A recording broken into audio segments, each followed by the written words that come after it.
नमस्कार। न्यूज 24 बिहार झारखंड देख रहे हैं आप। मैं हूं आपके साथ सबा शाहिद शेख। बिहार में 5वें चरण का लोकसभा चुनाव के लिए मतदान हो गया, लेकिन अगर मतदाताओं की बात करें तो बिहार में मतदाता काफी सुस्त दिखे। हालांकि अगर बात पिछले चुनाव की करें, यानी कि साल 2019 के चुनाव की, तो हाजीपुर में 1% ज्यादा मतदान हुआ है और बाकी बची 4 सीटों पे, यानी कि मुजफ्फरपुर, मधुबनी, सीतामढ़ी और सारण में कम वोटिंग हुई है। तो चलिए इन्हीं तमाम बातों पर आज विस्तार से चर्चा करते हैं। चर्चा के लिए हमारे साथ तमाम गेस्ट जुड़ रहे हैं। हमारे साथ जुड़ रहे हैं बीजेपी प्रवक्ता राकेश पोद्दार जी, जेडीयू प्रवक्ता कुलेश मांझी जी, आरजेडी प्रवक्ता अरुण यादव जी, कांग्रेस प्रवक्ता हसनैन कैसर जी, राजनीतिक विश्लेषक कृष्णकांत शर्मा जी। आप सभी का बहुत बहुत स्वागत है। सबसे पहला सवाल मैं कृष्णकांत जी से लेना चाहूंगी। कृष्णकांत जी, 5वें चरण के लिए मतदान हो चुका है, क्या लग रहा है आपको? वोट प्रतिशत कैसा रहा? देखिए, वोट प्रतिशत अच्छा नहीं है क्योंकि उसका वजह है पलायन। और पलायन के साथ साथ जो है कि जो इंटरेस्ट है, जो कल तक वो बीजेपी में था वो आज आरजेडी में चला गया। कल तक जो आरजेडी में था, जो गठबंधन में जो पार्टियां, जो सहयोगी पार्टी थी, वो आज फिर एनडीए का दामन थाम लिया। फिर एनडीए को कल जो छोड़ के भाग के आए थे वो वापस वो आरजेडी में आ गए। तो ये सारे जो प्रोसीजर जो हुआ, जो जनता कहा कि यार कल तक इस पार्टी के खिलाफ में मैं वोट दे रहा था इसी आदमी को, आज उसी मेरी पार्टी में आकर मैं उसको फिर वोट दे रहा हूं। तो कहीं ना कहीं ऐसा लगता है कि जो उससे मायूसी, जनता में उतनी ज्यादा इंटरेस्ट नहीं रहा क्योंकि वो चुनाव में कैंडिडेट वही है, भले पाला बदल लिया हो या उन्होंने पार्टी का पट्टा बदल लिया हो। और दूसरा पलायन, हमारे देश में देखिए सबसे ज्यादा बिहार से पलायन है। बिहार में रोजगार के जो भले आज अरुण यादव जी खुश होंगे कि अरुण जी आपके वजह से बिहार में रोजगार मिला, हालांकि उसमें जदयू का भी हाथ था, लेकिन क्रेडिट आपको मिल रहा है, देश आपको दे रहा है। लेकिन रोजगार बहुत बड़ा मुद्दा रहा और बाढ़ की वजह से जो जमीनें जो खराब होती गई, बाढ़ के पानी को सही यदि हम लोग उसको सजाए संचय किए होते और बाढ़ नहर बनाए होते तो वहां बाढ़ की पानी हमारे सूखे अभी गर्मी के मौसम में वो खेती के लिए बहुत उपयोगी होता। ये सारे मुद्दे, रोजगार न होने की वजह से लोग दिल्ली, मुंबई, अलग बिहार के लोग अलग अलग जगह जाकर अपना काम कर रहे हैं। वहां से चुनाव में आकर वोट डालना और फिर क्योंकि एक तो छुट्टी मिलना मुश्किल है, छुट्टी मिल भी गया तो एक परिवार पे आने जाने में 6,000 रुपये खर्चा, मतलब 5 लोग हैं तो 25,000 रुपया खर्चा मिनिमम है। यदि चुनाव में जिस तरह से रैलियां होती है, रैलियों में जो भीड़ आती है वो चुनावी वोट पे बदल नहीं पाती है, क्योंकि रैलियों में जो साधन संसाधन दिए जाते हैं, गाड़ी, खाना, सब कुछ साधन दिया जाता है, छोड़ने का व्यवस्था, वो चुनाव में नहीं होता है। और गर्मी खासकर तो एक है ही उसका रीजन, जो गर्मी के समय में, और 7 लंबे चरण चुनाव, 7 चरण में चुनाव, उससे भी इंटरेस्ट तो कहीं ना कहीं खराब हो जाता है।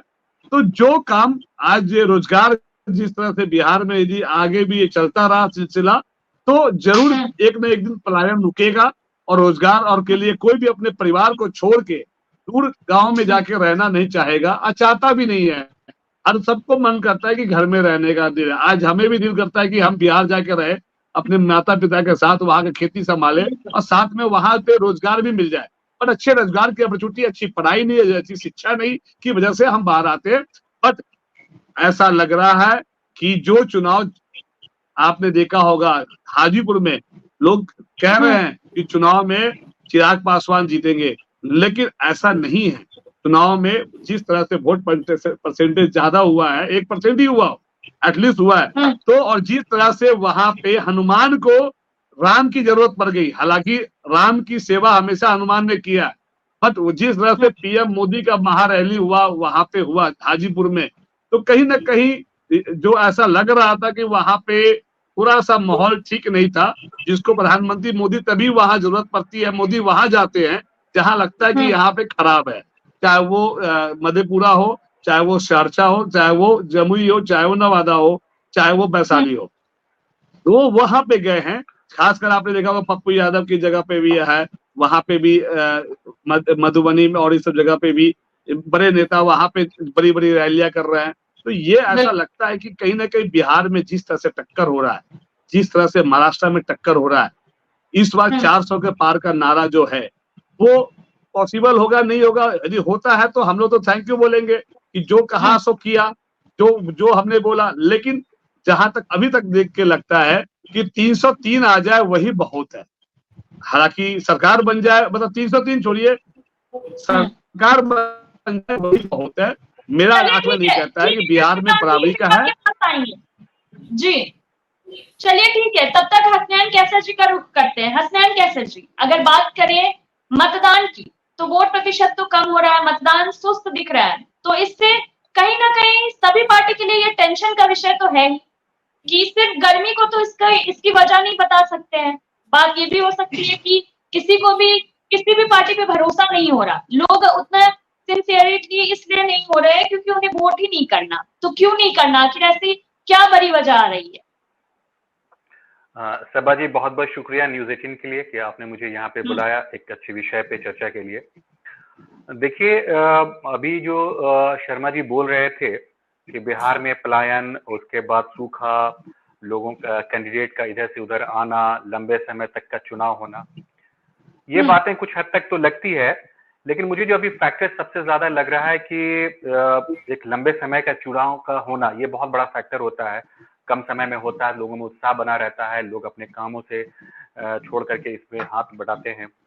दूसरा, इस वक्त जो है, देखिए देखा गया क्या कि खासतौर से बीजेपी में, देखिए विपक्षी के लोग जो है, मैंने ये महसूस किया है कि कल भी मैं वोट देने गया था, कल मैं वोट देके मधुबनी से आया हूँ, और मेरी माँ जो थी कि जिनका पूरा हार्ट फेल्योर है, लंग्स फेल्योर है, पूरा किडनी फेल्योर है, और वो बहुत बेड पे रिडन थी, वो भी उत्साहित होकर के गई थी देने के लिए वोट। मैं बहुत बहुत उनका शुक्रिया अदा करना चाहता हूँ कि वो गई, या वोट दे करके आई, पटना से गई, वो अपने गांव गई, जाकर देकर आई। तो लोगों में उत्साह है। लेकिन खासतौर से देखिए, पहले क्या होता था ना कि कुछ जैसे 2019 और 2014 में भावनाओं पे जो लड़े गए थे विषय पे, वो भावना दिख नहीं रहा है यहाँ पे, खासतौर से बीजेपी में नहीं दिख रहा है। क्योंकि बीजेपी से लोग जो ठगे हुए जो महसूस कर रहे, जो उनके वादे हैं, खासतौर से युवा वर्ग जो है, वो बहुत ज्यादा महसूस नहीं कर, जो उन्होंने वादे किए थे कि हम नौकरियां देंगे और ये स्किल वो स्किल, 10 तरह के, मैं उसको बार बार रिपीट नहीं करना चाहता, वो उसकी कमी दिख रही है, जिसकी वजह से। और खासतौर से आपने अभी देखा होगा, मोदी जी जो है अभी अपने आप को उनके भाषणों में जो इंटरव्यूज दिया था रुबिका लियाकत को,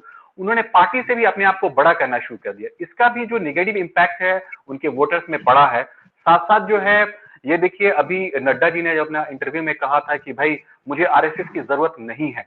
बीजेपी अब जो है बड़ी बड़ी पार्टी बन गई है, आरएसएस की कभी जरूरत हुआ करती थी, अब नहीं है। तो उसका जो आरएसएस वर्कर एक बहुत बड़ा उनका एक कार्यकर्ता है, कार्यकर्ताओं के अंदर भी जो है रोष है। अब कब तक जो है उल्टी सीधी चीजों पे लेकर के वो जो है अपने आप को सहिष्णु रख पाएंगे, अपने आप को सेटिस्फाइड रख पाएंगे। आज उनको रोजगार की जरूरत है, आज उनको महंगाई से निपटने की जरूरत है, उनको जो गैस के सिलेंडर जो महंगे हैं उसको करने की जरूरत है, पेट्रोल जो महंगा है उससे जरूरत है, देश में जो अपॉर्चुनिटीज है वो नहीं मिल रही है, तो उनको भी तो चाहिए। कब तक ठगा हुआ महसूस करते हैं। तो उनके अंदर जो बेचारे वो वोट देने जाया करते थे, वो ले लेके घर से उठा उठा करके जो कार्यकर्ता है जाया करते थे, उनमें बहुत बड़ी कमी आ गई है। और इसी वजह से मैं महसूस किया, वहां पे मैं गया था और मैं क्षेत्र में भी जाकर के मैं घुमा था, उस मैंने कि मधुबनी में, जाले के खास तौर में, तो मैंने देखा कि उनके जो वोटर्स है वो टर्नआउट नहीं हो रहे। बाकी जो गठबंधन के वोटर्स हैं वो पूरी तरह से टर्नआउट हो रहे, उनके अंदर उत्साह है, वो अपना वोट दे रहे हैं और लोगों को भी कह रहे हैं। क्योंकि जो कार्यकर्ता जो आरएसएस बीजेपी के थे वो अपने आप को ठगा महसूस कर रहे हैं।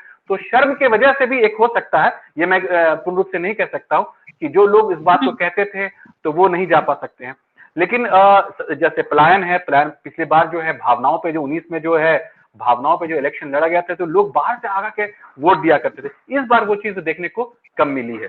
तो ये चीज जो है, हाँ, ये जो मेरे ख्याल से जो ज्यादा वोटेज होता है, वो जो इनको जो कार्यकर्ताएं थे वो बीजेपी आरएसएस के, वो उनके अंदर उत्साह नहीं दिखने की वजह से मुझे ज्यादा लगता है कि ये कमी आई है। बाकी महागठबंधन के लोग जो हैं वो पूरी तरह से अपना वोट दे रहे हैं, जो उनके मानने वाले हैं वो सब उसको फॉलो करके जा रहे हैं वहां पे। हसनैन जी, एक छोटा सा ये भी तो हो सकता है, ये भी तो हो सकता है कि जो पार्टियां जो बदलने की जो वजह है, और जो मतलब आपके में जो पार्टियां जो थी, जो कैंडिडेट थे, वो जो कांग्रेस से सारा पैरासूट के रूप में आ चुका बीजेपी में, तो वहां के जो लोकल कार्यकर्ता जो है, जो बीजेपी के जो 20 सालों से जो मेहनत कर रहे हैं, ये सोच के कि आज पार्टी आला कमान हमें टिकट देगी, लेकिन बाद में कांग्रेस से सारे तोड़ के, चाहे वो भ्रष्टाचारी कहे, चाहे वो वॉशिंग मशीन में जैसे भी आए हों, जिस तरह से भी आए हो, उस वजह से कहीं ना कहीं लोग को ऐसा लग रहा है कि यार हम चुनाव में हमें टिकट मिलना चाहिए था, वो कांग्रेस से जो भाग कर में हमारी पार्टी में आए भाजपा में, उनको टिकट मिल गया है। ये भी एक वजह हो सकती है। शर्मा जी, आप इस बात को किसी हद तक ये सही है, लेकिन अभी देखिए जो अभी भारत में जो इलेक्शंस होते हैं दो पार्टियों के बीच में हो गई है। ऐसे इतनी सारी पार्टियां, दो पार्टियां आपस में मिल जाती हैं और दो विचारधारा बन जाती है। तो दो विचारधाराओं के बीच जो आजकल वोटर्स जो है ना, पहले से आजकल जो वोटर्स जो है एक्चुअली कैंडिडेट जो कम देखते हैं, पार्टी और गठबंधन को ज्यादा देखते हैं। इस बात को हमको समझना होगा। पहले कैंडिडेट का भी बहुत बड़ा रोल हुआ करता था, तो अभी है, बहुत ज्यादा इसका नहीं है लेकिन है अभी भी।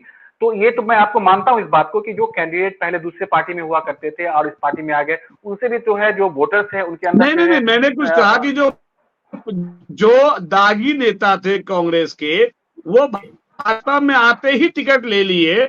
जो मेहनत कर रहे हैं, जो 2 MP से लेकर जो 303 MP लाए, उनको कहीं ना कहीं दरकिनार कर दिया गया। वो बीजेपी के अंदरूनी मामला हो सकता है। जी, मैंने कही सही शर्मा जी, मैंने इसी बात को पहले कहा था कि आपकी बात कुछ हद तक सही है कि जैसे आप देखिए कि 9 लाख से जो व्यक्ति जीता हुआ गाजियाबाद से जो है और देश के इतने बड़े पद पे रहते, उसको टिकट ना दिया गया। 9 लाख से जीतना बहुत बड़ी बात होती है, उसको टिकट ना दे करके दूसरे को दे दिया जाता है। तो जाहिर है उनके कार्यकर्ताओं में तो रोष होगा ही। वो तो अब दूसरे के बीच में जाएंगे तो कहेंगे कि भाई कि हम अब इनको कैसे इनके बारे में प्रचार करें, किसके बारे में बोले। तो वो इस शर्म से भी जो होता है, उनको लज्जा की वजह से भी वो दूसरे लोगों को मोटिवेट नहीं कर पा रहे हैं, वो बूथ तक नहीं पहुंच पा रहे हैं। इस बात के बहुत सारे इस पे तो चर्चाएं हुई हैं, इस बात को सत्यापित भी किया गया। वाकई जो मोदी जी ने क्या किया है कि जो अपने कार्यकर्ताएं हैं, जो इतने दिन से 20 वर्ष से 30 वर्ष से जो खर्च मने के उनके साथ दे रहे हैं, अपने पूरे पैसे से, लगन से, समय से, घर बार को छोड़ करके, वो आज जो है ठगा महसूस कर रहे हैं। जब ठगा महसूस करेंगे तो जाहिर है उनको कहां अपना रोष निकालेंगे। मोदी जी को लिख करके तो कुछ बोलेंगे नहीं, उनकी बात तो सुने बेचारे डरेंगे वो कि हम अगर कुछ बोल दिया, कुछ कर दिया तो भाई, तो वो भी इस बात का अपना वोट लोगों को, कार्यकर्ता जो है वो लोगों को करते हैं। फिर आप लोगों के पास आएंगे राकेश पोद्दार जी। सभा जी बहुत हंसी आती है जी। सभा जी, पहले मेरा सवाल पूछ लीजिए, उसके बाद जी पहले मेरा सवाल सुन लीजिए। राकेश पोद्दार जी, अगर देखा जाए तो मतदान तो सुस्त है, इस बात से सब वाकिफ है। तो क्या आप लोगों की टेंशन थोड़ी सी बढ़ रही है या अब भी आप लोग उसी बात पे कायम है, टिके हुए हैं कि बिहार में 40 में से 40 और 400 पार का भी नारा दे रहे हैं साथ ही आप लोग? अगर ओवरऑल को देखा जाए तो क्या टिके हैं आप भी इस बात पे? देखिए सभा जी, 400 की पार के जो नारा हम लोगों का लक्ष्य रखा गया, उस लक्ष्य में हम लोग कहीं ना कहीं कामयाब हो रहे हैं। जहां वोट परसेंटेज की बात कर रहे हैं, चाहे हम पीछे चुनाव में भी देख सकते हैं कि 5 राज्यों में चुनाव था, जहां पे 2 राज्यों में हम लोगों ने सरकार बनाने का काम किया। एक राज्य में 1 विधायक हमारे तेलंगाना में थे, लेकिन हमने 8 विधायक बनाने का काम किया। तो कहीं ना कहीं हम लोगों ने आगे बढ़ने का काम किया। दूसरी बात, आप लोग चिंता इसके कांग्रेस और हमारे राजनीति विशेषज्ञ को नहीं करना कि भारतीय जनता पार्टी के अंदर क्या हो रहा है, अंदरूनी क्या हो रहा है, उसकी चिंता आप लोगों को नहीं करना चाहिए। बीके सिंह का टिकट कटे या किसी और व्यक्ति का टिकट कटे, हमारी पार्टी लोकतांत्रिक पार्टी है, माँ बेटे की पार्टी नहीं है, माई समीकरण की पार्टी नहीं है, बीजेपी वाले आम आदमी पार्टी के स्वाति मालीवाल के मामले में क्यों दखलंदाजी कर रहे हैं? वहां पे हीरो क्यों बन रहा है? वही बात है आपसे भाई साहब, हाथ जोड़ के विनती है, आप बहुत बोलते हैं भाई साहब, आप अपने बोलने ही पोद्दार जी, यहाँ आप भी बोलने हैं, हम भी बोलने ही आए। आपसे समझ नहीं भाई साहब, मैं बोल रहा हूँ, मैं सकारात्मक बातें करता हूँ, मैं नकारात्मक बातें और आपके गिरबान में झांकने की कोशिश नहीं करता, मैं अपने गिरबान में झांक के बोलता हूँ और हमारी बातों को सुनिए, ध्यानपूर्वक। आप राजनीतिक विश्लेषक है, आरजेडी और मेरा गिरबान तो वाइट है, साफ सुथरा है, बढ़िया है। अरे भाई, मेरा गिरबान भी साफ है, आप सुन लीजिए, आप राजनीतिक विश्लेषक है, आपको डिवाइड नहीं करता। आपसे जब सवाल पूछेंगे तो प्रवक्ता का एप्लीकेशन तो लगाएंगे ही लगाएंगे। ठीक है कृष्णकांत जी, अपनी बारे में बोलिएगा, आपसे जवाब ले लेंगे। राकेश पोद्दार जी, बात पूरी कीजिए आप। बड़ा दुर्भाग्य लगता है ऐसे लोग बैठ जाते हैं चैनल पे। मैं शांतिपूर्वक सुनना चाहता हूँ, सुनकर मैं अपने जवाब को दे रहा हूँ। तुम्हें बोलने आता है, तुम्हें बोलने भी आता है, जो ऐसे लोग बैठे बात करते हो। कृष्णकांत जी, राकेश जी, पहले सभा जी, इन लोगों से सभा जी पहले इन लोगों से बुलवा लीजिए, मुझे बाद में समय दे दीजिएगा, लास्ट में समय दीजिए, मैं अपनी बातों को रखूंगा। क्लियर? पहले इन लोगों से बुलवा लीजिए, जितना गाली देना नहीं सभा जी, भारतीय जनता पार्टी को जितना गाली देना दीजिए, लेकिन जनता 140 करोड़ जनता हम लोगों के पास आशीर्वाद है, और आशीर्वाद के साथ हम लोग 400 के पार जा रहे हैं। कैसे जा रहे हैं उस विषय को मैं रखना चाहता हूँ। सुनिए, और आप लोगों को जो राजनीति विश्लेषक है ना, राजनीति विश्लेषक का कुछ पढ़ लिख के आया कि आपने पढ़ाई की नहीं, आए बोल के बिहार प्लानिंग कर दिया। आपसे पर्सनली बात उठाता हूं, पर्सनल कमेंट पढ़ के आएगी। सुन लीजिए, मैं स्पष्ट रूप से यहाँ डिबेट करने बैठे एक दूसरे को, प्लीज आप पर्सनली टारगेट मत कीजिए, ठीक है? जी बोलिए राकेश प्रसाद जी। सभा जी आपने सवाल पूछा, मैं उसकी बात जवाब दे रहा हूं। मैं कह रहा हूं कि 12 राज्यों में चुनाव हुए देश के अंदर, 12 राज्यों में 5 जगह जहां सकारात्मक चुनाव होने के बाद भी सरकार बनाने का काम किया, वोट परसेंटेज कम था, वहां सरकार बनी। और मैंने कहा कि हमसे 10 लाख वोट ज्यादा कांग्रेस का आया, फिर भी हम लोगों ने छत्तीसगढ़, राजस्थान और तेलंगाना में 8 विधायक लाने का काम। इसकी चिंता किसी को नहीं करनी चाहिए कि भारतीय जनता पार्टी सत्ता में आ रही। भारतीय जनता पार्टी सत्ता में इसलिए आ रही है देश को तृतीय अर्थव्यवस्था बनाने के लिए। भारतीय जनता पार्टी आ रही जो 70 साल बुजुर्गों की चिंता करती है, बिजली फ्री देने की बात करती है, किसान की बात करती है, युवाओं की बात करती है। जिस युवाओं को 10 लाख रुपया हम लोग मुद्रा योजना देते थे, उसको 20 लाख देने की बात कर रहे हैं। और हमारे भाई साहब कह रहे हैं जो 2021 में, सुनिए, हमारे विश्लेषक साहब पूछ रहे थे, हम उनको स्पष्ट रूप से कहना चाहते हैं, 2021 की वैकेंसी हमारी थी, राष्ट्रीय जनता दल की वैकेंसी नहीं थी, एनडीए गठबंधन की वैकेंसी थी बिहार के अंदर, और हम लोगों ने उस नौकरी देने का काम किया। 4.5 लाख नीतीश कुमार मुख्यमंत्री के हाथों से बटा, जहां तेजस्वी प्रसाद यादव की फोटो नहीं लगती थी, आलोक मेहता का हाथ रोका गया। सुन लीजिए विश्लेषक साहब। और आपने दूसरी बात कहा, प्रधानमंत्री बिहार इसलिए आते हैं कि बिहार की जनता के साथ उनको स्नेह है, प्रेम है, इसलिए बिहार की जनता से मिलने आते। 13 करोड़ जनता से बिहार के प्रधानमंत्री एक बूथ कमेटियों से मिलते हैं, अपने कार्यकर्ताओं से मिलने आते हैं, इसलिए आते हैं। और आपने नौकरी की बात कही, 3.5 करोड़ रोजगार देश के अंदर दिया गया, और उसके बाद 1 करोड़ लोगों को मुद्रा योजना से आत्मनिर्भर किया गया। तो हम लोगों ने काम किया है, जिसकी बात करते हैं 1 करोड़ सरकारी प्राइवेट सेक्टर में नौकरी दिलाने का काम किया, तो सभी जगह हम लोगों का काम हुआ। विश्लेषक साहब सुन लीजिए, उसके बाद आप जयप्रकाश नड्डा जी पे जो आरोप लगाते हैं, आज भी भारतीय जनता पार्टी के अंदर आरएसएस के संगठन महामंत्री होते हैं, चाहे प्रदेश कमेटी के हो, चाहे सेंट्रल कमेटी के हो, केंद्रीय कमेटी के हो, चाहे जिले कमेटी के हो, सब लोग आरएसएस के माध्यम से। कोई हम किसी का आरोप प्रत्यारोप नहीं लगाते हैं, हम अपने गिरबान में झांकते हैं और अपने गिरबान को झांकते हुए देश को आगे बढ़ाने की बात करते हैं। आपने 370 जैसे मुद्दे पे क्या कहते हैं, एक विधान एक संविधान क्या नहीं होना चाहिए? कहते 370 खत्म कर दूंगा, तो प्राण प्रतिष्ठा आज भी मेरे संकल्प पत्र में हम लोग प्राण प्रतिष्ठा करेंगे, मानव का कैसे विकास हो उसकी चिंता हम करेंगे। हम तो कहते हैं, आज भी हम धर्म की बात करते हैं, आज भी हम राजनीति विकास की बात करते हैं। हमारा रिश्ता धर्म और राजनीति का रिश्ता, पति और पत्नी का, हम लोग को लेके चलेंगे। हमारे एजेंडे 1990 से लगातार रही। और बात रही बिहार की, बिहार को हम लोगों ने बनाया। आप इनसे पूछ लीजिए बिहार में क्या काम हुआ, हमसे पूछिए बिहार में कितना काम किए। एक एक सड़कें, एक एक रोड की हम मैप बता देंगे, कितने घर बने, कितने शौचालय बने, उतने हम लोगों के पास आंकड़े होते हैं। हम लोग ऐसे नहीं बोलते हैं, विशेषज्ञ जी काम करते हैं, जिस काम को हम लोग लेके आते हैं जनता के बीच में। चलिए ठीक है राकेश प्रसाद जी, फिर आपके पास आएंगे। मैं सिर्फ 30 सेकंड का अरुण जी से पहले मैं रिबटल, आप राकेश जी जो बीजेपी के जो प्रधानमंत्री मोदी जी जो है वो कहते हैं बीजेपी बिहार से बहुत ज्यादा लगाव है। वो जिस राज्य में कहते हैं जाते हैं उस राज्य को कहते हैं नंबर 1 बनाऊंगा, फिर दूसरे राज्य में जाते हैं तो कहते हैं उसको भी नंबर 1 बनाऊंगा। भाई नंबर 1 एक ही बन सकता है, हर राज्य नंबर 1 नहीं बन सकता। राकेश प्रसाद जी एक सांस में बिना स्टॉप लिए हुए, आपकी ट्रेनिंग अच्छी है, आप अच्छा भाषण देते हैं, मुझे कोई दिक्कत नहीं है, लेकिन मेरी पॉइंट को आप काटना है ना। क्या पलायन नहीं है बिहार से? आप कहते हैं रोजगार आपने दिया, आप तो पानी पी पी के जनता दल को गाली देते थे जब सत्ता में नहीं थे। तो आपके नेता जो है कौन पगड़ी पहनते हैं, आज तक निकाले नहीं पगड़ी, क्यों नहीं निकाले? क्योंकि जिस दिन जनता दल यू से नीतीश कुमार जाएंगे उस दिन कहेंगे देखो अब असली पगड़ी निकाला हूं। तो आप मत बातें कीजिए, पी के गाली। अमित शाह अपने भाषण में देते जनता दल को अपनी पार्टी में नहीं लूंगा, दरवाजे बंद है, फिर ले लिया। भाई गारंटी किस बात की गारंटी? अब तो गारंटी सब्जी चला गया, गारंटी है तो है, नहीं तो नहीं है। गारंटी गया है दुनिया से, जिसको देखो गारंटी बेच रहा है, चाहे वो सपा हो, चाहे कांग्रेस हो, चाहे वो बीजेपी हो, गारंटी। भाई जनता को बेवकूफ बनाना बंद कीजिए आप सभी लोग। चलिए ठीक है कृष्णकांत देखिए सपा जी 1 मिनट में इनका क्लियर करना चाहता हूं। हम लोग जनता को बेवकूफ नहीं बनाते हैं। किसान सम्मान निधि योजना के तहत 81 लाख किसान लाभार्थी है बिहार के अंदर। प्रधानमंत्री स्वच्छ भारत योजना के तहत 1 करोड़ 61 लाख हम लोगों ने शौचालय बनाने का काम किया। प्रधानमंत्री उज्ज्वला योजना के तहत 1 करोड़ 2 लाख हम लोगों ने उज्ज्वला योजना बिहार में देने का काम किया। प्रधानमंत्री गरीब कल्याण योजना के तहत 8,71,000 लोगों को हम गरीब कल्याण योजना दे रहे हैं, आज भी दे रहे हैं। और 53 लाख हम लोगों ने घर बनाने का काम किया। बिहार की बात मैं कर रहा हूं। और आयुष्मान भारत योजना के तहत लगभग हम लोगों ने 55 लाख लोगों को मैं आयुष्मान कार्ड बनाया, जिसमें 5 लाख लोगों ने इसका लाभ लिया है। बिहार के अंदर की मैं बात कर रहा हूँ। और एक चलिए ठीक है, भाषण नहीं, मैं आंकड़े बता रहा हूँ। बहुत देर से हम लोग के साथ है, उनसे पहले एक सवाल ले लेते हैं, फिर आप लोगों के पास आ जाएंगे। अरुण जी, अगर देखा जाए तो इतने दिन से बड़े शांतिपूर्ण तरीके से वोटिंग हो रही थी, लेकिन कल जो छपरा में हुआ, क्या लग रहा है आपको? अचानक ऐसा क्यों हो गया फिर?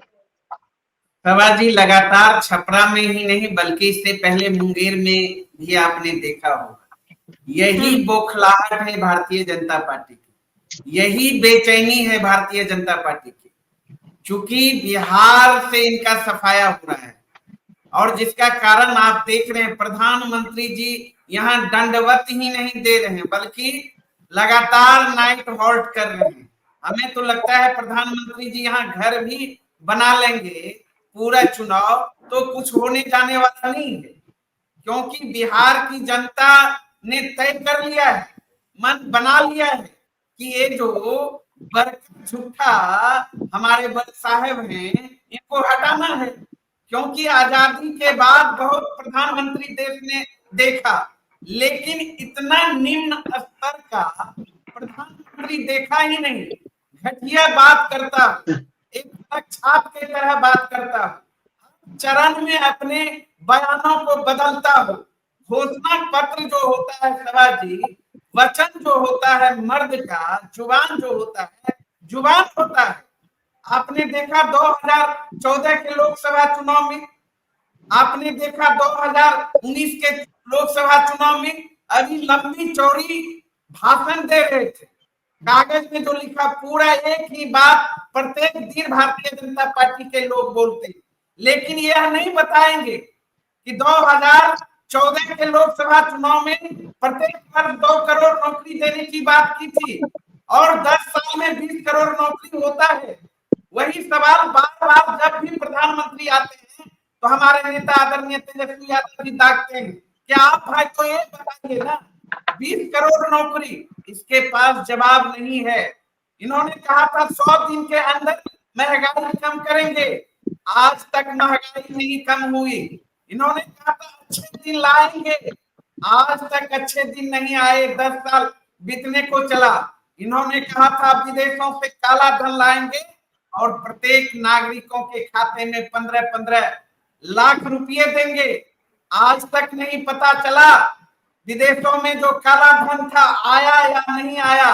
और आम लोगों को तो 15-15 लाख रुपया मिला ही नहीं। सभा जी, किसानों से वादा किया था तो आय दोगुनी करेंगे 2022 तक, 2022 तक गरीबों को पक्का मकान मुहैया कराएंगे, पूरा हिंदुस्तान का गरीब पक्के के घर में सोएगा।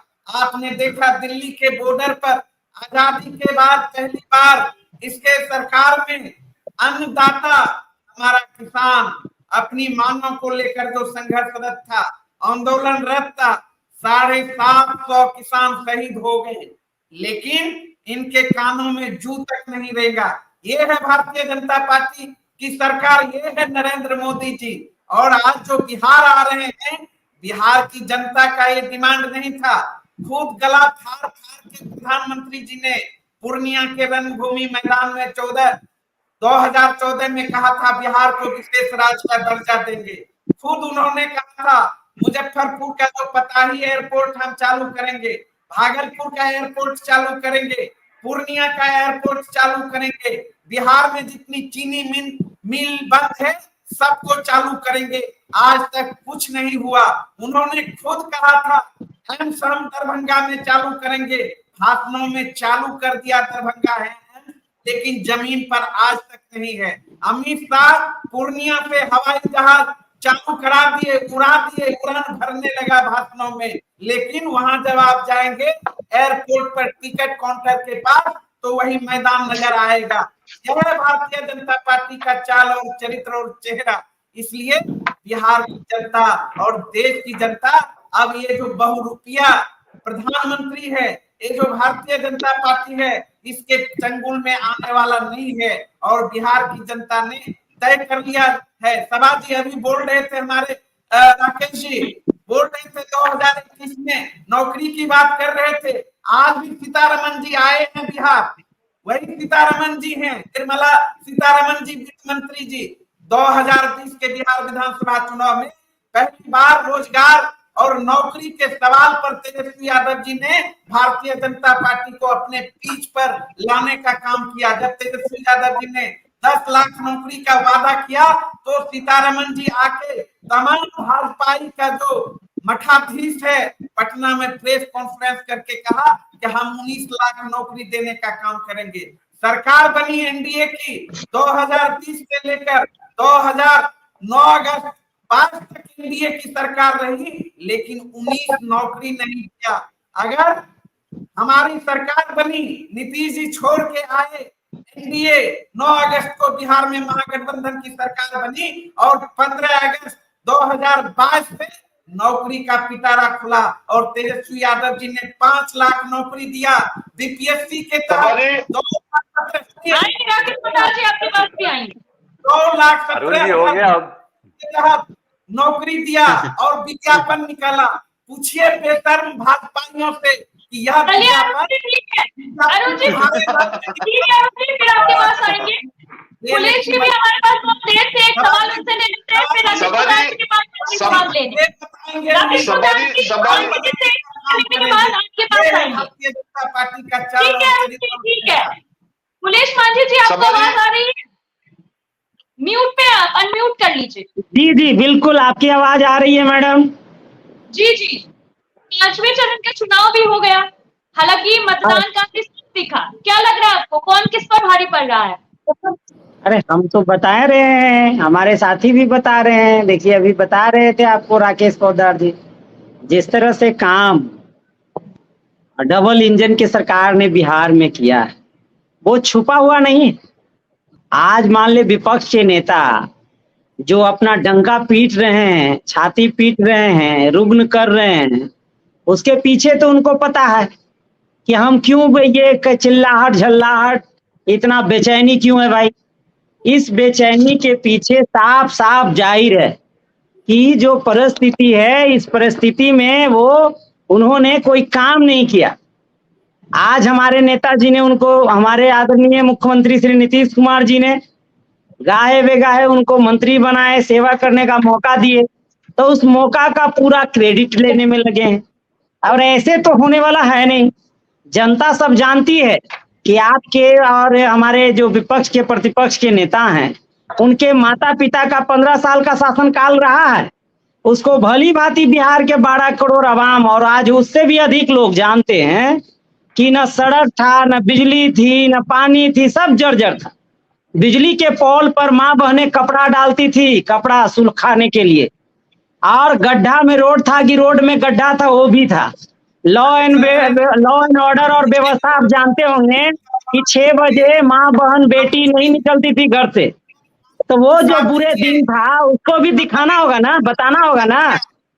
आज से ठीक है 2005 से पहले का जो व्यवस्था उन्होंने दिया किया बिहार के साथ, बिहार वासियों के साथ, ये जग जाहिर है। अब इस चीज को कोई नजरअंदाज करेंगे, कोई उलटकर बाइस्कोप दिखाएंगे, कोई नेता नीतीश कुमार के कामों को भंजाने की कोशिश करेंगे तो संभव नहीं है। इसलिए जनता सब कुछ जानती है। आने वाला 4 जून को जो रिजल्ट आएगा तब दूध के दूध, पानी का पानी एक हो जाएगा और सब साफ साफ हो जाएगा। अभी जो भी बयानबाजी कर लें, जो भी तीसमार खां के तरह स्वप्न बाग देख लें, क्या कहता है, ख्वाब सपना में ख्वाब दिखाना, मतलब झांसा वाला सपना दिखाना, हम ये करेंगे, 1 करोड़ नौकरी देंगे, हम 300 पार करेंगे, हम क्या करेंगे, ये सब चीजें सब दूध के दूध पानी के पानी हो जाएगा। इसलिए ज्यादा दिन का अब इंतजार नहीं है, मजा 2 हफ्ता बाकी है। सच्चाई बस सच आप लोग ही बोलते हैं। नहीं, देखिए आप जो है, जो लोग काम करने वाले लोग हैं उनके ऊपर आज तंज कस रहे हैं, उनके ऊपर उनको हेलीकॉप्टर से गरीबों को मजाक उड़ाते हैं, गरीबों को मछली खा के दिखाते हैं, गरीबों के साथ नाइंसाफी बात करते हैं। इसलिए आज गरीब मन बना लिया है, आज आम आवाम बिहार का मन बना लिया है। बिहार के 400 सीट पहले तो हमने 39 जीता था, एक बचा कुचा कसर भी निकल जाएगा और देश में हम लोग 400 पार करेंगे तो करेंगे। अब इसको इफ बट किंतु परंतु से कोई लेना देना है नहीं। आखिर विपक्ष को हल्ला करने का या विपक्ष को कुछ बात करने का तो कोई वो होना चाहिए ना। इसलिए जो भी है, जब तक चुनाव हो 4 हो आ नहीं जाता है तब तक इनको जितना डपली बजाना है, जितना शंखनाद करना है, जितना उछलना है, कूदना है, भागना है, जितना लंबा लंबा डींग हाँकना है, जो करना है करें, लेकिन रिजल्ट तो वही होगा।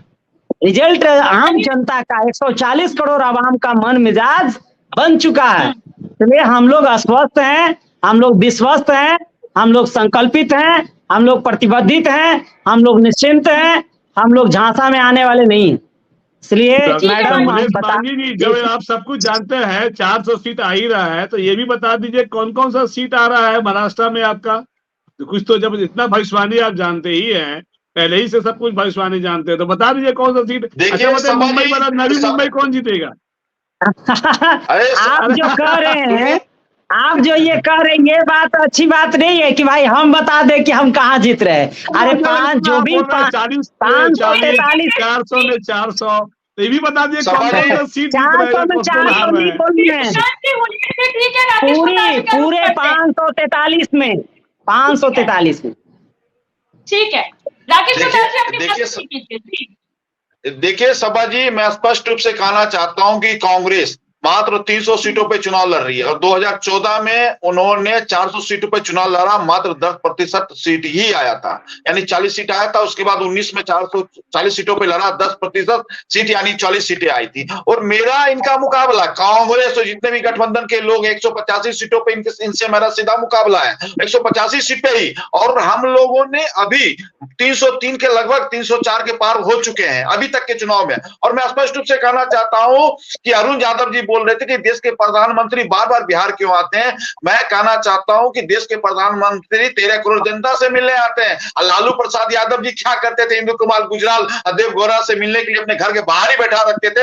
ऐसे प्रधानमंत्री इनकी जरूरत है, इन लोगों को ऐसे प्रधानमंत्री की जरूरत है कि लालू जी घर के अंदर रहेंगे और प्रधानमंत्री जी बाहर बैठे रहेंगे। और दूसरी बात, महंगाई की इन्होंने बात कही, मैं महंगाई के रूप में नीति आयोग का रिपोर्ट बताना चाहता हूं। देश के अंदर 2014 में इन्होंने सरकार से यूपीए सरकार गई और लालू जी भी सरकार में थे, सत्ता में थे, कांग्रेस भी थी, महंगाई दर 11% पे था, लेकिन आज की महंगाई दर नीति आयोग की रिपोर्ट उनके सदस्य बताते हैं कि 4.8 है। बेरोजगारी की बात कर रहे हैं, बेरोजगारी 6.7 पॉइंट पे लोगों को छोड़ के गया, आज बेरोजगारी दर मात्र 0.2% बढ़ा है, 2.2 उतना ही बढ़ा है। और ये कहते हैं रोजगार, इस देश के अंदर रोजगार मिला है लोगों को। 35 किलोमीटर अगर प्रतिदिन सड़क मिला तो उसमें लोगों ने काम किया।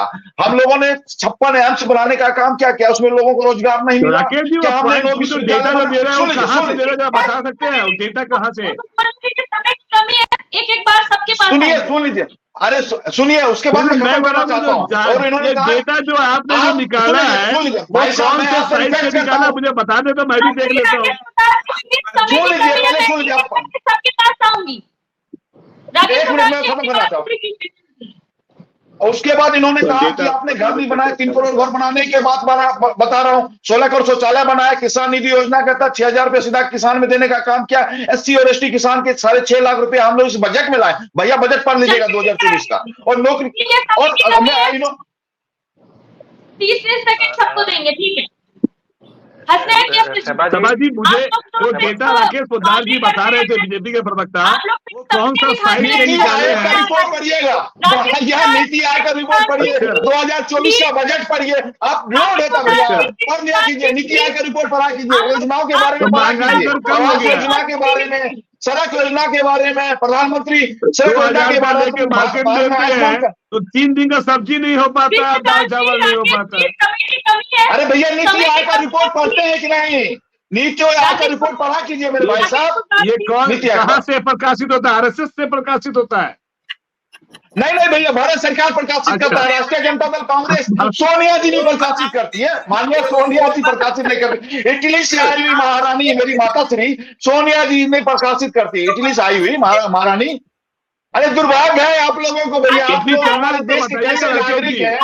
अरे हमारे देश के कैसे, सोनिया जी से पूछ लीजिएगा। राकेश पोद्दार जी प्लीज, आप लोग बात समझिए। हसनैन कैसर जी, सुनने में आ रहा है कि आप लोग सपने दिखाते हैं। सुनिए सबा जी, बड़ा अफसोस की बात है कि राकेश पोद्दार जी को मैं कई बार डिबेट में शामिल हुआ और मैंने ये पाया कि बहुत ही सभ्य व्यक्ति, लेकिन उन्होंने एक महिला के बारे में देखिए किस तरह के वाक्यों का प्रदेश करे। इटली से आई हुई महिला, अरे वो आपके भारत में आकर के बस गई है, कितने भारत के संस्कृति को उसने अपना लिया है, ये आपको एहसास नहीं होता? हसनैन जी आम खिलाती ना, अक्षय कुमार के द्वारा आम खिलाती तो सीटीएलसी पहले मिल जाता। आम नहीं खिलाए ना इटली की महिला, आम खिला देते। ये अरे इटली की संविधान पढ़ लीजिएगा भैया, इटली का हसनैन जी, इटली का संविधान भारत का संविधान पढ़ लीजिएगा, क्या समझौता था इटली के साथ हमारा? भारत का क्या समझौता था? बाबा साहब अम्बेडकर का संविधान पढ़ लीजिए भैया, आपको शोभा देता है, मेरे को शोभा देता है, मैं भारत का संविधान, बाबा साहब अम्बेडकर का संविधान पढ़ लीजिएगा कि हम लोगों ने इटली के साथ क्या समझौता किया था और इटली ने हमारे भारत के साथ क्या समझौता किया था। भैया भारत बाबा साहब अम्बेडकर का संविधान पढ़ लीजिएगा, फिर आइएगा हमारे पास। पहले बाबा साहब का संविधान, संविधान सभाजी मुझे बोलने नहीं दिया जाए, आप मुझे बोलने दिया जाए, मुझे एकदम मेरी आवाज को बीच में काटने से कोई फायदा नहीं डिपेंड है। बोलिए। देखिए राकेश जी, आप जो है ना, आपके अंदर जो है ना, आज हमको जो लग रहा है मोदी जी का जो विक्षुब्ध जीन है ना वो आ गया है। जिस तरह से वो पूरे रैली में घूम घूम के उल्टी सीधी बातें कर रहे थे कि मंगलसूत्र में और हिंदू मुसलमान और ये आपका गाय बैल भैंस ये सब कर रहे, वही विक्षुब्ध जीन आपके अंदर आ गया है।